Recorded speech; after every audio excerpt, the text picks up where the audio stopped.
Okay, so I apologize for any background noise that's really loud. I'm outside right now. But I'm watching a video about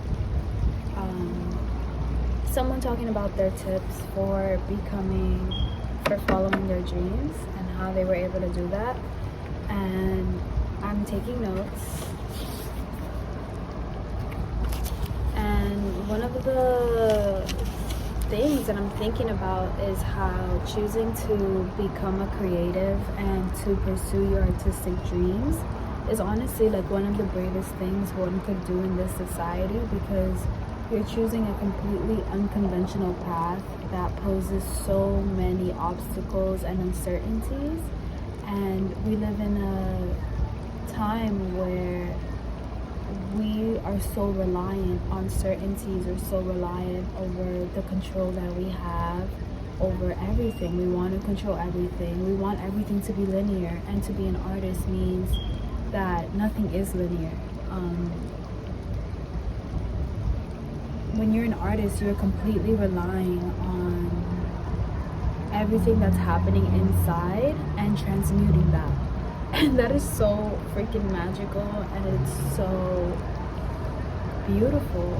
It's really amazing, and it's so sad that so many artists are pushed away from their gift out of, the fact that society doesn't work for us, that society doesn't care about us. It's not centered around the artist's journey and what it means to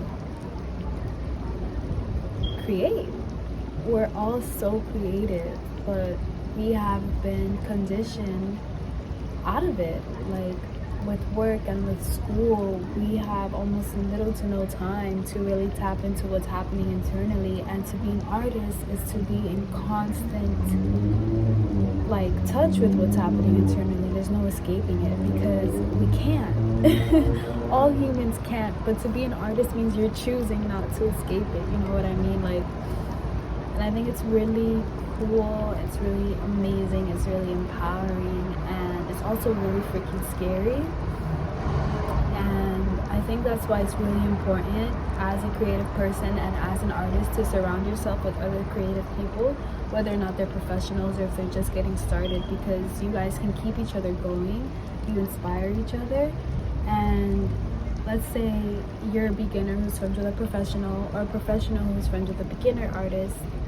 There's so much to learn from one another. The beginner can learn business stuff from the professional, or just have the professional give them advice, while the professional can be reminded of what it is to be a beginner and pull from the creativity and that newness.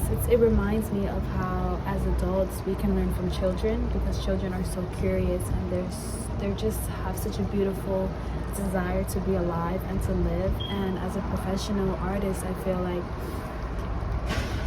as a beginner artist, I feel like you carry that energy the most, because you're not bombarded with the financial ties and all that other crap that comes with being a professional artist. What does that even mean anyways? I feel like that's a conversation for another day.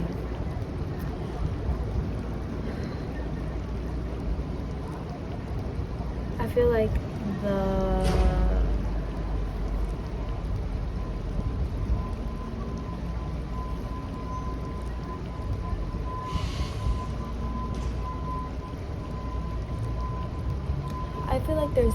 there's two ways to look at things. There's a surface level way to look at it, and then there's a deeper way to look at it. And I feel like that's how I interpret what it means to be a professional artist. To be the surface level of what it means to be a professional artist is that you've been doing it for a long time. Maybe you went to school for it, maybe you have a degree in it, maybe that's how you make your money, that's how you pay the bills. But I think the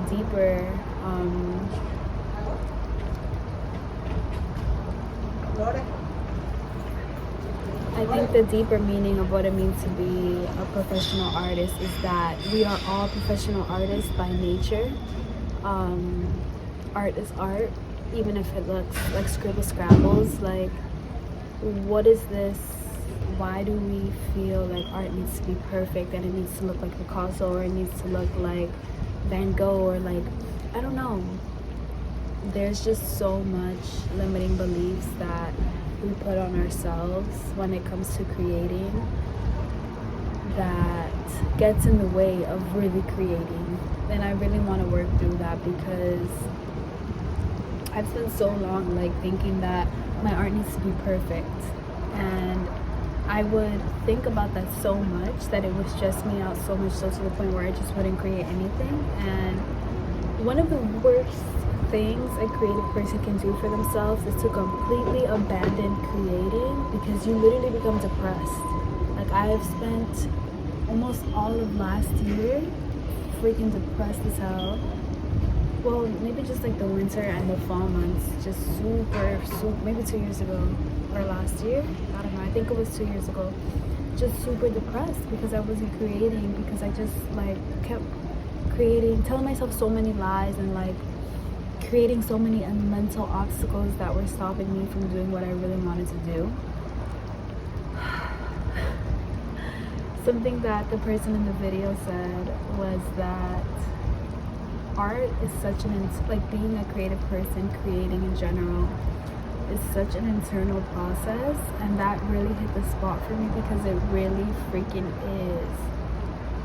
It takes so much to put your work out into the world, to trust your work, to believe in your work. Like,